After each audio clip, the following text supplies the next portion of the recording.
देखो मैं फिर डिस्कस करना है, न्यू टॉपिक डिस्कस करना है, ठीक है। देखते हम लोग जो है इलेक्ट्रिसिटी कल भी स्टार्ट किए थे। इलेक्ट्रिसिटी स्टार्ट करने से पहले क्या थोड़ा बेसिक हमला देख लेते हैं क्या होता है। जैसे हम वहाँ पे स्टार्टिंग में इलेक्ट्रोस्टैटिक जब स्टार्ट किए थे तो वहाँ पर भी हम लोग बात किए थे, कुछ बेसिक का बात किए थे, वहीं से हम रिपीट करते हैं और उसको फिर वहाँ से लिंक करेंगे और लिंक करके फिर हम लोग आगे उस बात को कंटिन्यू कर लेंगे, ठीक है।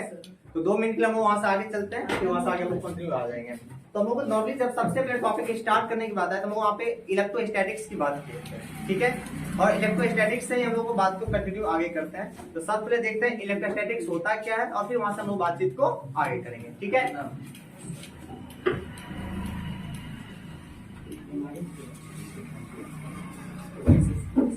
इलेक्ट्रोस्टैटिक्स, ठीक है, हम इसको हिंदी में बोलते हैं अस्थिर विद्युत की, ठीक है। नाम से भी क्लियर है, दैट इज अस्थिर विद्युत की, अस्थिर विद्युत। तो नॉर्मली हम लोग कहीं पे जो अस्थिर बोलते हैं, अस्थिर बोलने का मतलब क्या होता है, रुका हुआ, विराम में, ठीक है। दैट इज कभी भी हम लोग बोलते हैं अस्थिर है मतलब वो क्या है, रुका हुआ है, दैट इज विराम में है, दैट इज क्या बोलते हैं, रेस्ट में है, ठीक है। दैट इज किसको शो करता है हम लोग को, विराम, दैट इज रेस्ट, ठीक है। और जहां पर लोग विद्युतकी की बात करते हैं, विद्युतकी सेंस मतलब होता है चार्ज, विद्युत आवेश, ठीक है। तो जब भी कहीं हम लोग विद्युत की बात करते हैं, आवेश की बात, वहां पर जाके हम लोग किस बात करते हैं, आवेश की बातचीत करना चाहते हैं, यानी दैट इज यहाँ पर हम लोग बात करते हैं, बात करते हैं हम लोग दैट इज चार्ज का, दैट इज आवेश, ठीक है। इसका मतलब ये हुआ कि हम लोग इलेक्ट्रोस्टैटिक्स में जो है मेनली बातचीत करने वाले हैं रेस्ट चार्ज के बारे में। तो बातचीत करेंगे तो क्या बातचीत करेंगे, किसी का हम लोग बातचीत क्या करते हैं, उसका गुण क्या है, उससे क्या क्या घटना हम लोग को देखने को मिलता है, ये सारी बातें हम लोग करते हैं। तो मेनली यहाँ पे हम लोग यही करेंगे, ये जो हम लोग को ज्यादा चार्ज होगा, इलेक्ट्रिक चार्ज, वो जब रेस्ट में होगा यानी उसको हम विराम में रखें तो उसका क्या क्या गुण होगा, क्या क्या उसका घटना घटेगा, ये सारी हम लोग स्टडी करते हैं कहाँ पे, इलेक्ट्रोस्टैटिक्स में। दैट इज कि इलेक्ट्रोस्टैटिक्स में हम लोग रेस्ट चार्ज के प्रॉपर्टी क्या होगा, क्या क्या फेनोमेना देखने को मिलेगा, ये सारी बातचीत हम लोग देखेंगे कहाँ पे, इलेक्ट्रोस्टैटिक्स में, ठीक है। अब एक बात यहाँ से नया ये आता है सर, ये इलेक्ट्रिक चार्ज होता क्या है इलेक्ट्रिक चार्ज, हम कैसे समझे इलेक्ट्रिक चार्ज क्या होता है। अब हम लोग यहाँ से पहले इलेक्ट्रिक चार्ज के बारे में बातचीत करेंगे, फिर हम लोग देखेंगे इसके आगे कंटिन्यू करेंगे। तो हम लोग को इलेक्ट्रोस्टैटिक्स दैट इज अस्थिर विद्युत की मतलब ये समझ में आया कि दैट इज ये स्टडी है रेस्ट चार्ज का। स्टडी मतलब क्या स्टडी है, दैट इज इसका प्रॉपर्टी क्या है, इसका फिर क्या क्या फेनोमेना हम लोग को देखने को मिलेगा, ये सारी बातचीत हम लोग करेंगे इस टॉपिक के अंदर हम लोग बातचीत करेंगे। अब सबसे हम यहाँ पे समझते हैं कि नया जो टॉपिक आया that is electric charge, that is हम लोग समझते हैं कि व्हाट इज इलेक्ट्रिक चार्ज, ठीक है, या what do you mean electric charge, क्या इसका मीनिंग होता है और इस चीज को हम क्या समझें। तो सबसे पहले हम एक नया टर्म हम बात करेंगे इलेक्ट्रिक चार्ज के बारे में। तो नॉर्मली सबसे पहले हम लोग बात कर ले यहाँ पे इलेक्ट्रिक चार्ज, इसको हम हिंदी बोलते हैं विद्युत आवेश,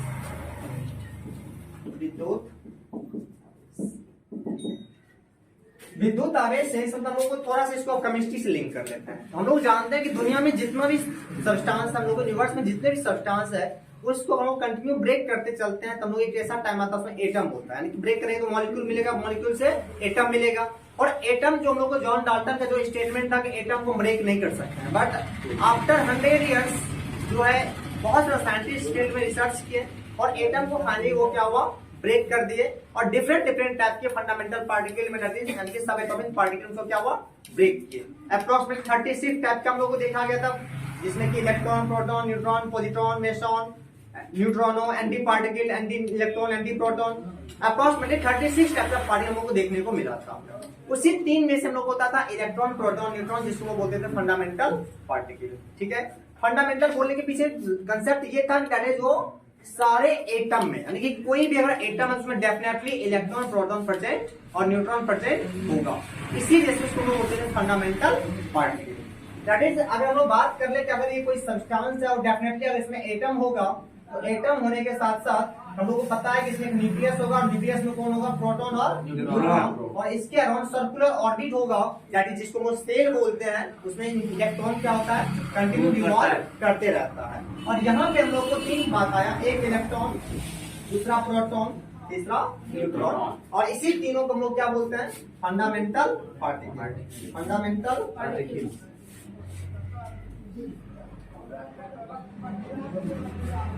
इसको हिंदी में वो क्या बोलते हैं, मौलिक कण। क्या बोलेंगे, मौलिक कण। तो फंडामेंटल पार्टिकल इसलिए बोलते हैं क्योंकि ये सारे एटम में प्रेजेंट होता है। अब हम लोग को जहां तक पता है इलेक्ट्रॉन जो होता है ये नेगेटिव चार्ज पार्टिकल होता है, इस पे नेगेटिव चार्ज होता है। और कितना चार्ज होता है, -1.6 × 10⁻⁹ कूलम। ठीक है। प्रोटॉन जो होता है पॉजिटिवली चार्ज पार्टिकल होता है और इस पे जो चार्ज होता है +1.6 × 10⁻⁹ कूलम के इक्वल होता है। ठीक है। हम लोग कूलम का बात करें, कूलम क्या था हम लोग को, इलेक्ट्रिक चार्ज का ऐसा यूनिट होता है। क्या होगा, यूनिट होगा इलेक्ट्रिक चार्ज। न्यूट्रॉन जो होता है ये क्या होता है, न्यूट्रल होता है। क्या होता है, न्यूट्रल। यानी ये उदासी, इस पे कोई आवेश नहीं रहेगा, प्लस ना माइनस, इस पे क्या रहेगा, 0। इस पे चार्ज कितना होता है हम लोग को, 0 कूलम। हम लोग पढ़ने वाले क्या है, इलेक्ट्रिक चार्ज। और इलेक्ट्रिक चार्ज हम लोग बात करना चाहें तो ध्यान से देखिए तो न्यूट्रॉन पे कोई चार्ज है ही नहीं, तो इसके बारे में हम लोग बातचीत नहीं करेंगे। क्या, अच्छा कहीं पे मान लो कि वायर जा रहा है, रखा हुआ, तुम देख के बताओ इसमें करंट है या नहीं है। जब तुम टच करोगे तब पता चलेगा। टच करने पर झटका लग गया तो करंट है, नहीं लगा तो नहीं है। तो नॉर्मली कि अगर उस कंडक्टर की बात करें तो कंडक्टर में जो करंट फ्लो हो रहा है वो किस टाइप का प्रॉपर्टी दिखा रहा है, उसका इंटरनल प्रॉपर्टी दिखा रहा है। कैसा दिखा रहा है, इंटरनल प्रॉपर्टी दिखा रहा है। मतलब कि इलेक्ट्रॉन और प्रोटॉन करंट उसको हम देख के नहीं बता सकते उसमें चार्ज है, जब तक उसको हम टच ना करें या फील ना करें। मतलब यहाँ पर जो इसका चार्ज है इलेक्ट्रॉन प्रोटॉन का, कैसा है, इंटरनल प्रॉपर्टी है। कैसा प्रॉपर्टी है, इंटरनल प्रॉपर्टी है। दैट इज, एक चीज ये क्लियर हो गया कि हम लोग को जो चार्ज होता है वो न्यूट्रॉन पे चार्ज नहीं है, जिसे हम लोग बातचीत करेंगे ही नहीं। चार्ज किस पे होता है, इलेक्ट्रॉन और प्रोटॉन पे। दैट इज, किसी भी सब्सटेंस का जो हम लोग फंडामेंटल पार्टिकल में कौन सा, इलेक्ट्रॉन और प्रोटॉन, उसका एक इंटरनल प्रॉपर्टी हो गया क्या, इलेक्ट्रिक चार्ज। एक बात क्लियर हो गया। दूसरा बात क्या होता है देखते हैं। हम लोग को पता है ग्रेविटेशन का कंसेप्ट से, न्यूटन का जो ग्रेविटेशन का कंसेप्ट है उसमें हम लोग क्या बोलते हैं कि अगर दो मास बॉडी है उसके एक r डिस्टेंस पे सेपरेट करता है, वहां पर क्या होता है, दोनों बॉडी होता है एक दूसरे को अट्रैक्ट करता है। दैट इज, जो फोर्स होता है उसको क्या बोलता है, ग्रेविटेशनल फोर्स। दैट इज, अगर ये कोई मास m1 है और ये कोई दूसरा मास m2 है, ठीक है, और यहाँ पे डिस्टेंस अगर r है, यहाँ पे जो हम लोग को फोर्स लगता है दैट इज ग्रेविटेशनल फोर्स, और फोर्स का हम लोग को वैल्यू क्या होता है, Gm1m2 by r, Gm1m2 by r square. जहाँ पे हम लोग को G जो होता है यूनिवर्सल कांस्टेंट, और इसका वैल्यू होता है 6.67 न्यूटन मीटर स्क्वायर पर केजी। ठीक है। दैट इज, ये जो फोर्स होता है ग्रेविटेशनल फोर्स, ये क्या होता है, ऑलवेज अट्रैक्टिव होता है, यानी कि ये कभी भी रिपल्सिव नहीं होगा, हमेशा एक दूसरे बॉडी क्या करेगा, अट्रैक्ट करेगा। अब जितना फोर्स से ये इसको अट्रैक्ट करेगा उतना ही फोर्स से क्या होगा, ये भी अट्रैक्ट होगा। ठीक उसी तरीका से दो मास के बीच में एक फोर्स होता है ग्रेविटेशनल फोर्स, ठीक उसी तरीका से दो चार्ज के बीच में भी फोर्स लगता है। ठीक है। बट यहाँ पे जो दो चार्ज के बीच में जो हम लोग को फोर्स लगता है, फोर्स को बोलते हैं electric force. Electric force that is, हम लोग बात करना चाहे यहाँ पे, अगर कोई चार्ज मान लो Q1 है और दूसरा चार्ज Q2 है, दोनों के बीच में डिस्टेंस r है, और वो 10th में भी पढ़ते हैं कूलम्स लॉ के बारे में। दैट इज, यहाँ पे जो होगा फोर्स जो होगा ग्रेविटेशनल फोर्स वो होगा K Q1 bye r square, जहाँ पे हम लोग K को क्या बोलते हैं, इलेक्ट्रिक फोर्स कांस्टेंट, और इसका वैल्यू क्या होता है जनरली हम लोग बात करते हैं तो K इक्वल टू आ जाता है 1/4πε0 और इसी को वो ब्रेक कर देते जाता है 9 × 10⁻⁹ बटे εr न्यूटन मीटर स्क्वायर पर कूलम स्क्वायर। मतलब ये जो समझ में आ गया कि दैट इज, जो इलेक्ट्रिक चार्ज होगा वो किसी भी सब्सटेंस का फंडामेंटल पार्टिकल इलेक्ट्रॉन और प्रोटॉन का एक इंटरनल प्रॉपर्टी होगा, और जिसकी वजह से हम लोग को डायरेक्ट इलेक्ट्रिक फोर्स मिलता है किसी भी दो ऑब्जेक्ट के बीच में। यानी सिंपल सेंस में बात करना चाहे तो दैट इज, विद्युत आवेश जो है वो किसी भी पदार्थ में उपस्थित मूल कण इलेक्ट्रॉन और प्रोटॉन का एक आंतरिक गुण है, जिसकी वजह से हम लोग को दो वस्तु के बीच में विद्युत बल की प्राप्ति होती है। क्लियर मेरी बात। अब अगला बात आता है इसमें, जिसको वो जनरली क्या होता है, क्यू से सूचित करते हैं। किसे सूचित करेंगे, क्यू से, या तो स्मॉल क्यू यूज करो या कैपिटल क्यू, जैसा तुमको यूज हो वैसे कर सकते हो। स्मॉल भी कर सकते हो, कैपिटल भी कर सकते हो। दूसरा होता है इसकी राशि पे बात करें तो राशि पे बात करें मतलब ये होता है कि हम लोग मैंने इस पर कैसा राशि होगा, तो ये जो आदि राशि में मैंने दो टाइप का बात करते हैं, एक माप के आधार पे, एक दिशा के आधार पे। तो माप के आधार पर हम लोग करते हैं ये दो टाइप का होता है, एक मूल भौतिक राशि और एक व्युत्पन्न भौतिक राशि। तो मूल भौतिक राशि में उसको बोलते हैं जो कि किसी दूसरे पर निर्भर नहीं करता है, अपने आप में क्या होता है, स्वतंत्र होता है, दैट इज वो क्या होता है, इंडिपेंडेंट होता है। तो टोटल फिजिक्स में जो मूल भौतिक राशि वो टोटल कितना है, 7 है। कौन कौन है? Length, mass, time, temperature, electric current, luminous intensity, amount of substance. यानी लंबाई, द्रव्यमान, समय, विद्युत धारा, तापमान, ज्योति तीव्रता, पदार्थ का परिमाण या मात्रा। ठीक है, तो टोटल यही 7 है जिसको हम क्या बोलते हैं? मूल भौतिक राशि। इस 7 को छोड़ के बाकी जो भी कुछ बचता है वो सब का सब क्या है? व्युत्पन्न भौतिक राशि। और व्युत्पन्न भौतिक राशि क्या होता है? वैसी भौतिक राशि जो मूल भौतिक राशि से मिलके बना हो या फिर मूल भौतिक राशि पर निर्भर करता हो। तो अगर उस 7 में देखें तो हम लोग को जो ये जो है विद्युत आवेश वो साथ में नहीं आता है, यानी ये कैसा राशि हो जाएगा? व्युत्पन्न भौतिक राशि। पहला बात हो गया। दूसरा बात, दिशा के आधार पे भी 2 टाइप का होता है, एक अदिश राशि और एक सदिश राशि। हम लोग अदिश राशि उसको बोलते हैं जिसमें केवल परिमाण हो, दिशा नहीं हो, लेकिन वो साधारण बीजगणितीय योग को फॉलो करे, यानी कि मैग्नीट्यूड होगा, डायरेक्शन नहीं होगा, और सिंपल अलजेब्रिक मेथड को क्या करेगा? फॉलो करेगा। ठीक है, सिंपल अलजेब्रिक मेथड को क्या करेगा? फॉलो करेगा। और एक वेक्टर होता है दैट इज सदिश, उसमें क्या होता है? परिमाण भी होता है, दिशा भी होता है, और वो किसको पालन करता है? वेक्टर लॉ को, सदिश योग नियम को पालन करती है। दैट इज तो हम इलेक्ट्रिक चार्ज के टर्म में बात करना चाहे, ये कैसा राशि होता है हम लोग को? स्केलर क्वांटिटी, दैट इज अदिश राशि। और अगर ये अदिश राशि है किसको पालन करेगा हम लोग को?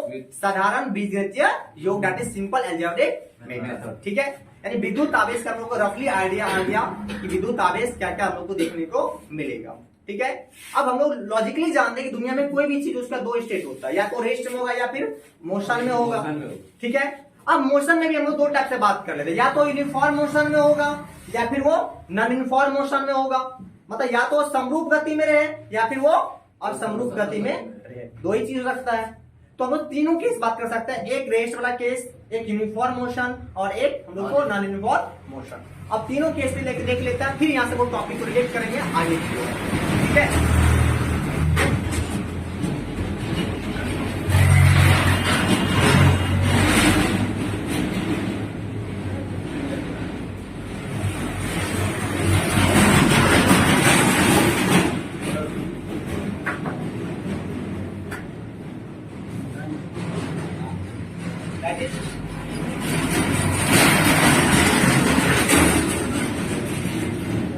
इलेक्ट्रिक चार्ज और ऐसा कितना केस पॉसिबल हो सकता है? मैंने वो 3 केस की बात की है। पहला केस बात किया जब ये हम लोग को चार्ज होगा किसमें होगा? रेस्ट में, दैट इज विराम में। ठीक है, एक ऐसा केस के जिसमें किसमें होगा? यूनिफॉर्म। यूनिफॉर्म मतलब दैट इज यूनिफॉर्म मोशन से क्या होगा? एक समरूप गति से गति करेगा। और एक तीसरा केस बात की दैट इज ये क्या होगा? नॉन यूनिफॉर्म, वो समरूप गति, नॉन यूनिफॉर्म मोशन। इसको हिंदी में क्या बोलेंगे? असमरूप गति। अब हम लोग को पता है समरूप मतलब क्या? एक समान चाल से चलते रहे।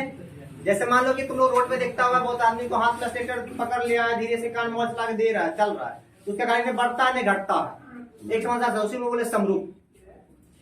ब्रेक में जब जैसे गाड़ी में चलाते एक्सीलेटर मतलब क्या? जब एक्सीलेटर बढ़ाते तो गाड़ी क्या होता है? स्पीड बढ़ता है, तो एक्सीलेटर मतलब उसका वेग क्या होगा? बढ़ गया।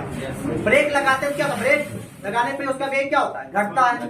तो ब्रेक लगाने तो वहां पे क्या डेवलप होता है? रिटार्डेशन, मंदन। तो हिंदी में क्या बोलता है? मंदन।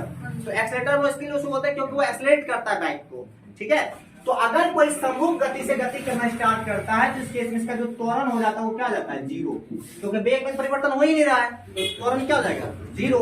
लेकिन जब असमरूप से गति करता है तो उसका त्वरण क्या हो जाता है? 0 नहीं होता, 0 नहीं होता। ठीक है, और जब वेग मान लो विराम में, विराम मतलब क्या? वेग क्या हो गया? 0 हो गया। अब तीनों केस में बात करके देख लो। अगर मान लो यहाँ कोई रेस्ट में चार्ज रखा हुआ है, कोई चार्ज यहाँ पे रेस्ट में रखा हुआ है, तो जैसे चार्ज रेस्ट में होगा तो ये आसपास अपने आसपास में क्या फैलाएगा? Electric field. क्या फैलाएगा? इलेक्ट्रिक फील्ड, दैट इज विद्युत क्षेत्र। और विद्युत क्षेत्र क्या होता है?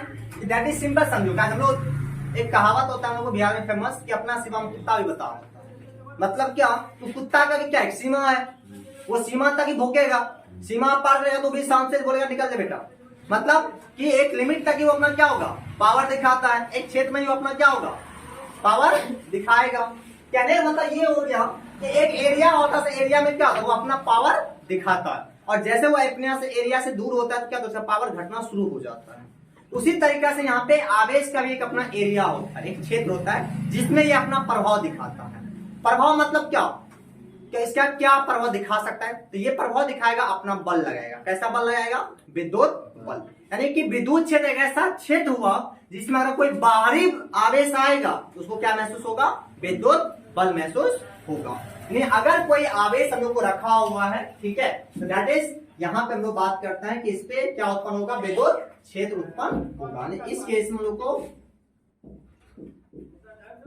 विद्युत क्षेत्र उत्पन्न होगा, लेकिन चुंबकीय क्षेत्र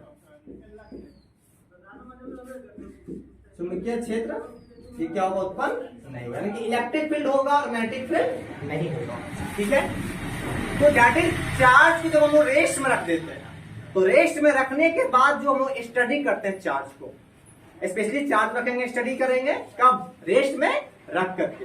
तब जो स्टडी करेंगे इलेक्ट्रिकल पार्ट में, फिजिक्स में, उसको हम बोलते हैं इलेक्ट्रोस्टैटिक्स। क्या बोलेंगे? इलेक्ट्रोस्टैटिक्स।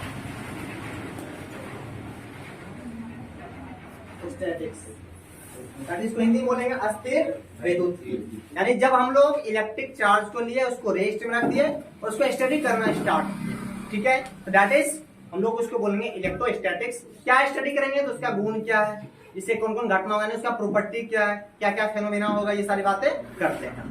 नॉर्मली क्या होता है, तुमको इलेक्ट्रोस्टैटिक चैप्टर जो होता है, नॉर्मली तुमको अगर स्टैंडर्ड बुक से पास करोगे तुमको टोटल 4 चैप्टर होता है। पहला चैप्टर होता है इलेक्ट्रिक चार्ज, दूसरा होता है गॉस थ्योरम, तीसरा होता है इलेक्ट्रिक पोटेंशियल, चौथा होता है कैपेसिटर, जिसको कंडेंसर बोलते हैं। बट एनसीईआरटी से पास करोगे तो तुमको 2 ही चैप्टर में फिनिश कर देता है। वो क्या करता है, इलेक्ट्रिक चार्ज और गॉस को एक चैप्टर बना दिया है और पोटेंशियल और कैपेसिटर को एक चैप्टर बना दिया गया है। तो बुक क्या डिपेंड करता है नॉर्मली।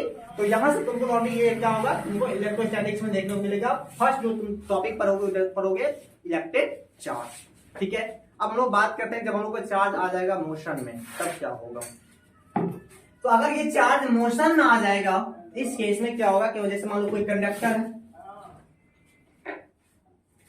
ठीक है, और इस कंडक्टर में कोई इलेक्ट्रॉन है, ये क्या हुआ, यूनिफॉर्म मोशन से मूव करना स्टार्ट किया, मतलब v क्या होगा, इसका कांस्टेंट हो गया। क्या हो गया? कांस्टेंट। जैसे कांस्टेंट हो गया तो a क्या हो गया? 0। तो जैसे ही कोई आवेश समरूप गति से गति करना प्रारंभ करता है, वहां पे उत्पन्न होता है हम लोगों को क्या? विद्युत धारा। क्या उत्पन्न होता है? विद्युत धारा, इलेक्ट्रिक करंट। और हम लोग बोलते हैं भी आवेश की प्रवाह को दर को विद्युत धारा कहते हैं। आवेश मतलब यहाँ पे इलेक्ट्रॉन मतलब क्या? आवेश। इलेक्ट्रॉन पे कैसा आवेश होता है? ऋण आवेश।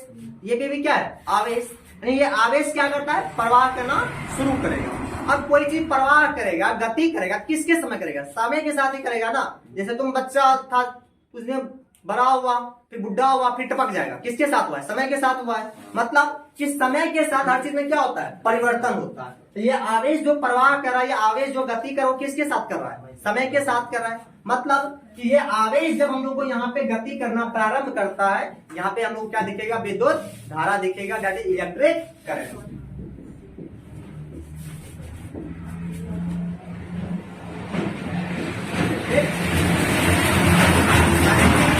अगर हम लोग बात कर रहे हैं कि किसी भी आवेश को समरूप गति से गति करना प्रारंभ करा दें, तब जो वहां पे हम लोग को जो घटना देखने को मिलेगा वो क्या मिलेगा? विद्युत धारा, दैट इज इलेक्ट्रिक करंट। ठीक है, और इसको हम लोग स्टडी करते हैं, दैट इज इलेक्ट्रिसिटी में बात करते हैं, और यहाँ पर काफी अच्छी चीज डिटेल में देखते हैं। ठीक है, अब आता है कि इस समय अच्छा सिंपल समझो कि अगर यहाँ पे आवेश है तो किसी न किसी पॉइंट पे क्या होगा? इलेक्ट्रिक फील्ड भी होगा। आवेश है, कुछ ना कुछ दूरी होगा कि नहीं होगा? मतलब यहाँ पे कुछ ना कुछ क्या होगा? इलेक्ट्रिक फील्ड होगा। तो यहाँ पे हम लोग इलेक्ट्रिक फील्ड देखने को मिलेगा। अगला बात करते हैं मैग्नेटिक फील्ड। एक बात बताओ, नॉर्मली ये कोई आवेश है, ठीक है, ये मान लो कोई आवेश, अब ये गति कर रहा है और यहाँ पे है। अब इसका विद्युत क्षेत्र यहाँ पे इस पॉइंट पे होगा।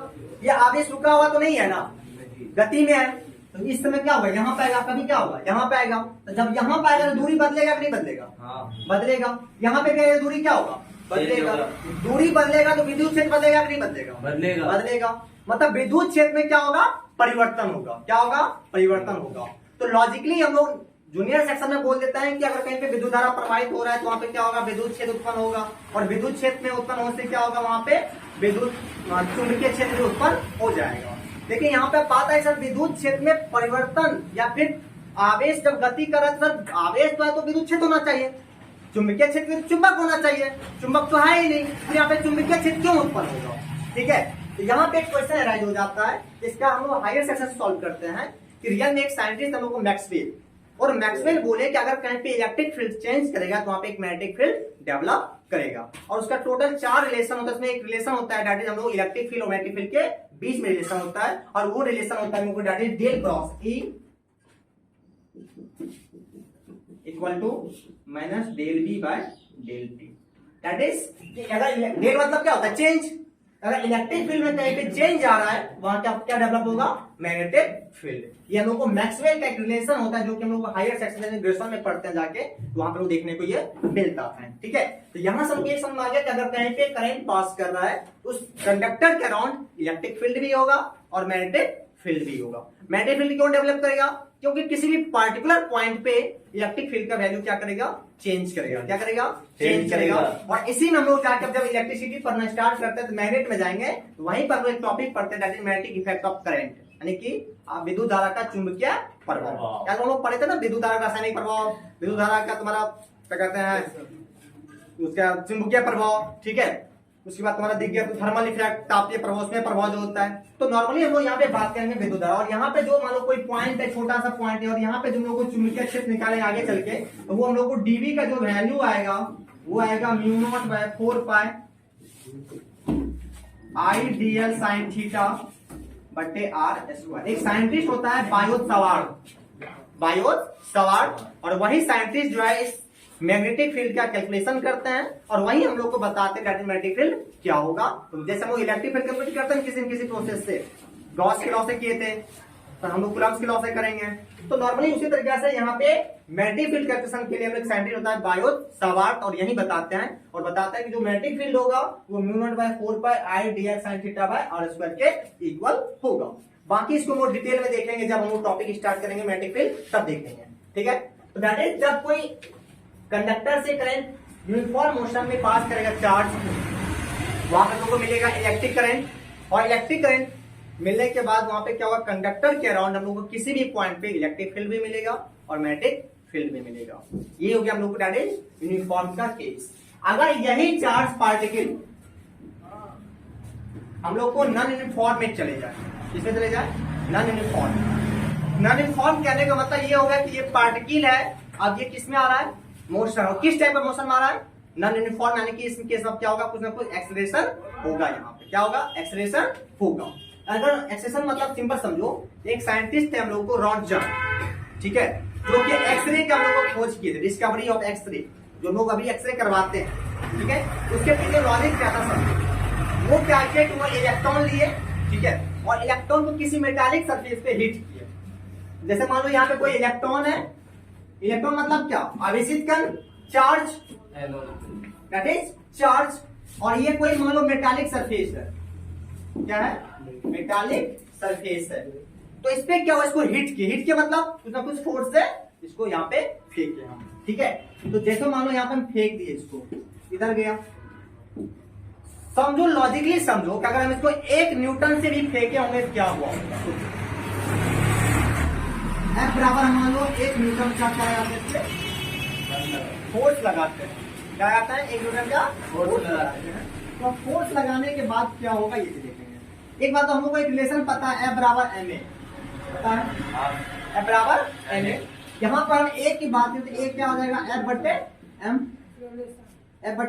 m, और F का वैल्यू कितना रखे हैं 1 न्यूटन, मतलब क्या हो जाएगा 1, और m क्या है इलेक्ट्रॉन का द्रव्यमान।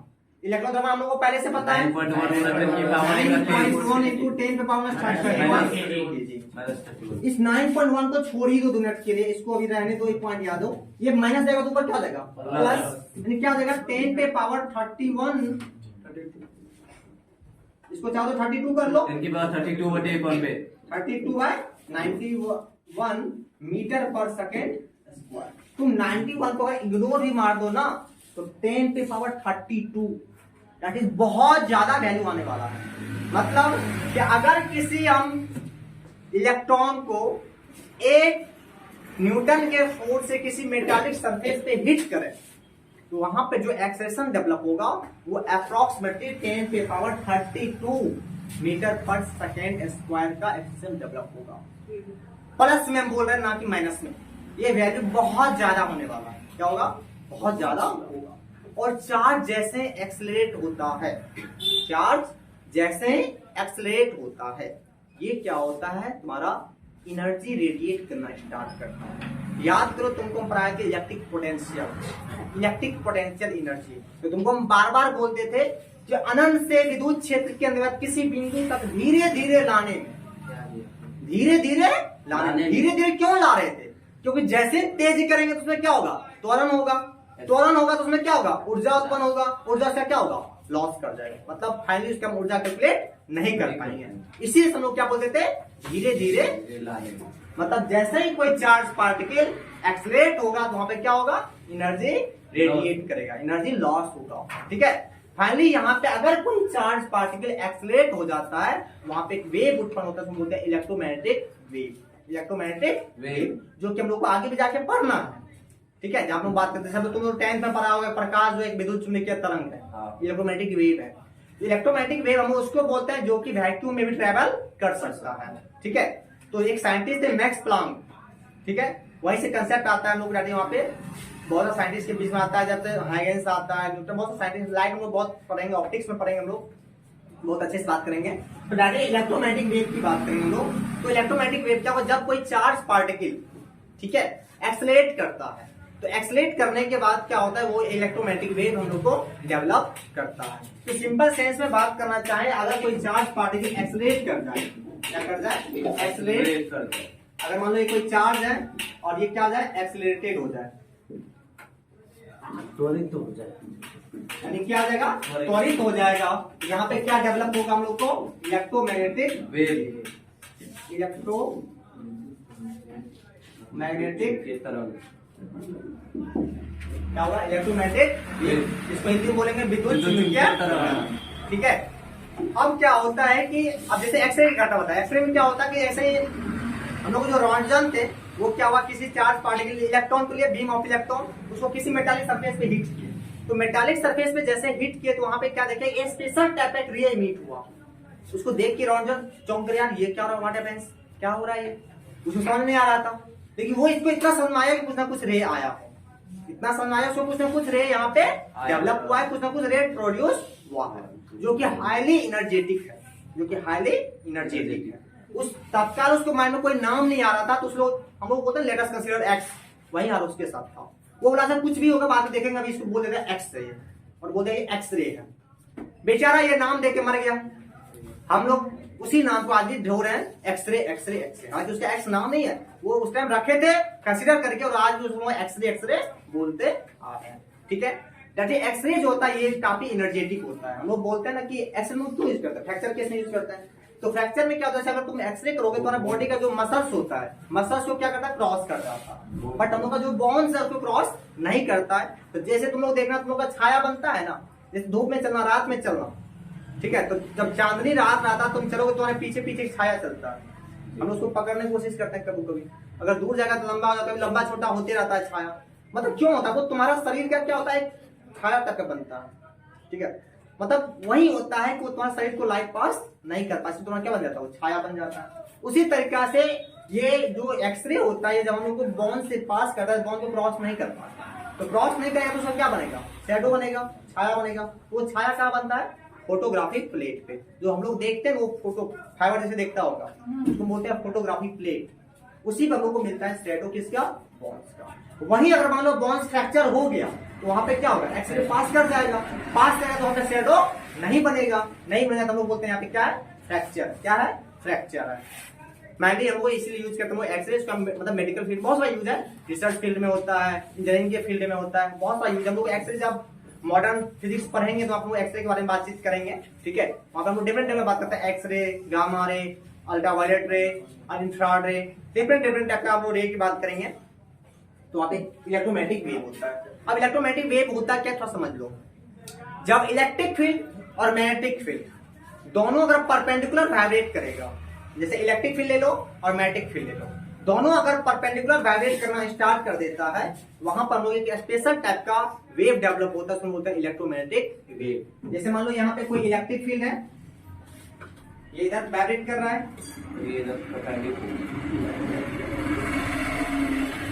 ये मान लो कोई मैग्नेटिक फील्ड है, ये क्या कर रहा है, वाइब्रेट कर रहा है। इसके परपेंडिकुलर जो होगा एक वेव उत्पन्न डेवलप होगा हम लोग को, जिसको बोलते हैं इलेक्ट्रोमैग्नेटिक,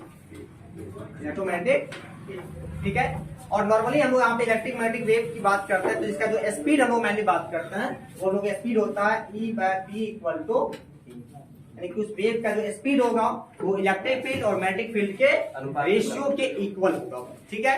तो कभी कभी मैग्नेटिक फील्ड को इग्नोर भी मार देते हैं क्योंकि बहुत वीक हो जाता है आगे चल के, ठीक है, नॉर्मली। तो इस टाइप में इलेक्ट्रोमैग्नेटिक वेव देखते हैं। इलेक्ट्रोमैग्नेटिक सिंपल समझो ऐसा वेव होता क्या है, जो कि एनर्जी और मोमेंटम को ट्रांसफर करे मीडियम के one point two another point, ठीक है।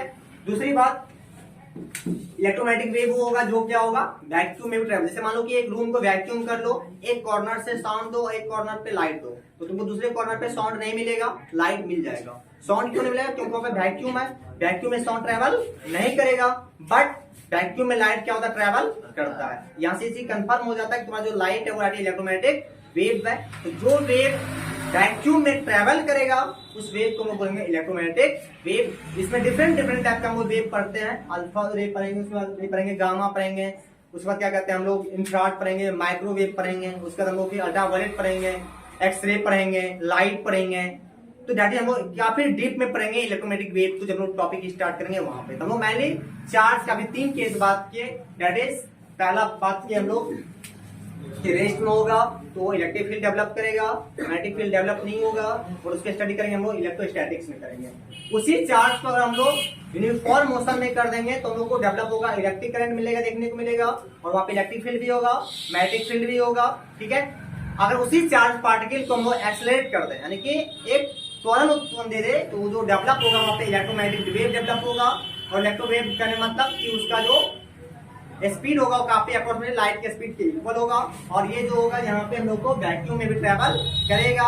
और हम लोग एक यूनिट है आगे चल के पढ़ना ही है हम लोग को फिजिक्स में, इलेक्ट्रोमैग्नेटिक वेव, काफी डेप्थ में हम लोग बातचीत करेंगे। ये मैंने 3 केस आया हम लोग को इलेक्ट्रोमैग्नेटिक, तो इलेक्ट्रिक चार्ज का, रेस्ट, यूनिफॉर्म, नॉन यूनिफॉर्म। अब यहाँ से फिलहाल हम लोग जो है थोड़ा और आइडिया लेते हैं हम लोग यहाँ पे इलेक्ट्रिक चार्ज का, और इलेक्ट्रिक चार्ज का आइडिया लेकर लोग बातचीत आगे बढ़ाते हैं इसका। इलेक्ट्रोडायनेमिक क्या? नॉर्मली जब वो इलेक्ट्रिक फील्ड और मैग्नेटिक जो कंबाइन वहां पे स्टडी करते हैं, इलेक्ट्रिसिटी, जैसे डायनामिक्स पढ़ा होगा 11th में, ठीक है, या जैसे वो मैकेनिक्स की बात करते हैं, तो मैकेनिक्स में लोग क्या स्टडी करते हैं, वहां पे मोशन के रिगार्डिंग स्टडी करते हैं। तो जैसे मान लो कहीं पर मोशन हो रहा है, ठीक है,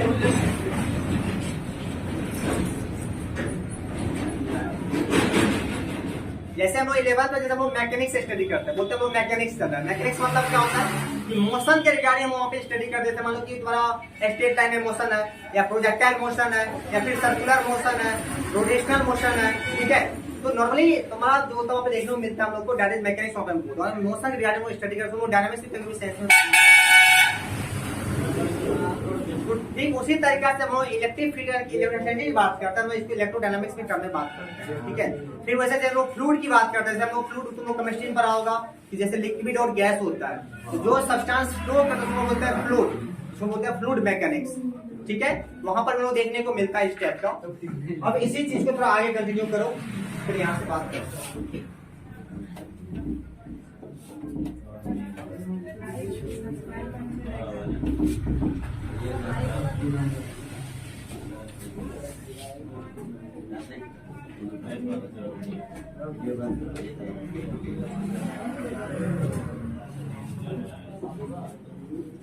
हमें पहले से रिलेशन देखा इलेक्ट्रिक करंट के, कल के वो डिस्कस इलेक्ट्रिक करंट पे कि जो हम लोग का रिलेशन होता है electric current, we know that कि जो हम लोग का रिलेशन होता है I इक्वल टू QT, ठीक है। और इसी को हम लोग और सेंस में बोले थे कि हम लोग का जो I होगा ये dQ/dt के इक्वल ही होगा, या फिर हम लोग यहाँ पे Q का वैल्यू भी पुट कर सकते हैं। तो Q का वैल्यू अगर पुट करें तो यहाँ से हम लोग को दैट इज Q बराबर NE भी दिख सकता है तुमको, ठीक है, या इसके रहने दो इसको, यहाँ पे तुम पुट कर सकते हो। मान लो I बराबर क्या है QIT, तो Q को क्या लिख सकते हो NE बाय इस तरीके से भी हम लिख सकते हैं, चाहे तो लिखना। तो नॉर्मली अगर हम यहाँ से बात करना चाहे तो यहाँ पे हम लोग को दैट इज Q जो होगा ये क्या हो जाएगा I into T, that is जो हम लोग का इलेक्ट्रिक चार्ज होगा वो इलेक्ट्रिक करंट इंटू टाइम के इक्वल होगा। ये क्या हो गया हम लोग को फॉर्मूला की बात हो गया, ठीक है। दूसरी बात यहाँ पे लोग बात करें क्वांटिटी की बात करते हैं हम लोग।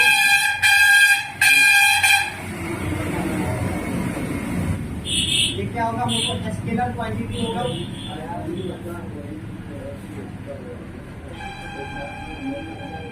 दूसरा अगर वो इसको और देखें तो क्या होता है हम लोग को ग्रेड फिजिकल क्वांटिटी होता है, जो कि हम अभी बात डिस्कस किए इस पे। ग्रेड फिजिकल क्वांटिटी होता है। उसके बाद जब डायमेंशनल फॉर्मूला की बात किए थे वहां पर लोग बीनीय सूत्र की बात किए थे, वो विद्युत धारा का आई बोले थे, टाइम का टी बोले थे, या फिर हम लोग विद्युत धारा का ए भी यूज करते हैं कभी कभी इलेक्ट्रिक करंट का। तो डायमेंशनल फॉर्मूला की बात करें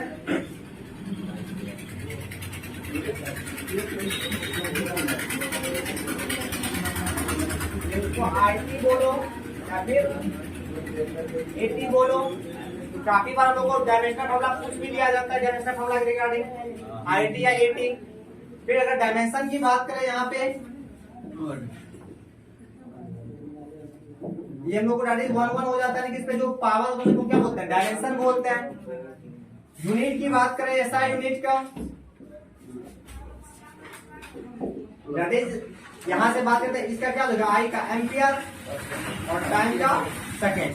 तो दैट इज हम लोग को एक साइंटिस्ट है कूलम्ब जो कि इलेक्ट्रिक चार्ज लेने हम लोग बताए थे, उसी विषय में लोग क्या होता है कूलम्ब भी बोलते हैं, ठीक है। फिर यहाँ से हम इसका सीजीएस की बात करें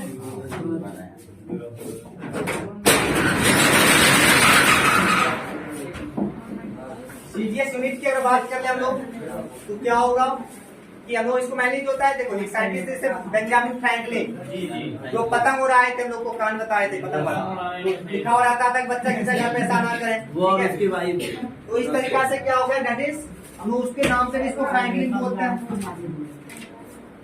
या फिर एक टर्म होता है स्टेट कूलम्ब, उसको लोग स्टेट कूलम्ब भी बोलते हैं सीजीएस यूनिट को स्टेट कूलम्ब, या फिर इसको ESU भी बोलते हैं इलेक्ट्रोस्टेट यूनिट। ESU का पूरा नाम क्या होता है इलेक्ट्रोस्टेट यूनिट, इलेक्ट्रोस्टेट यूनिट, ठीक है। तो नॉर्मली इस टाइप को देखने को मिलता है। दूसरा अगर कुछ बात कर ले कि हम लोग का 1 कूलम्ब जो होगा वो 3 × 10⁹ ESU के इक्वल होगा, और 1 ESU जो होता है ये होता है 1/3 × 10⁻⁹ कूलम्ब के इक्वल होता है। ये हो गया कुछ बेसिक बात।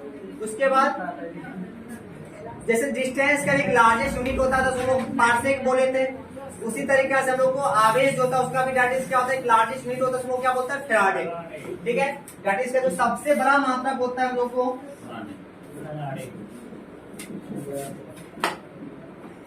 वो क्या होता है फैराडे। तो माइकल फैराडे एक साइंटिस्ट थे, माइकल फैराडे, उसी के नाम रखा वही मतलब वो आगे जब फिजिक्स में ही पढ़ेंगे हमारा विद्युत अपघटन और केमिस्ट्री में ही पढ़ना रहता है विद्युत अपघटन। वहीं पर वो विद्युत अपघटन का 2 नियम पढ़ेंगे, प्रथम नियम और दूसरा नियम। वहीं पर वो माइकल फैराडे और फैराडे के बारे में पढ़ेंगे। ये क्वेश्चन केमिस्ट्री में भी देखने को मिलेगा तुमको। तो हम लोग का जो एक फैराडे होता है ये होता है 96,500 कूलम्ब के, ठीक है। और यहीं पर आज फिनिश करेंगे, नेक्स्ट टॉपिक हम लोग इसको कंटिन्यू करेंगे, ठीक है। इसको यहाँ से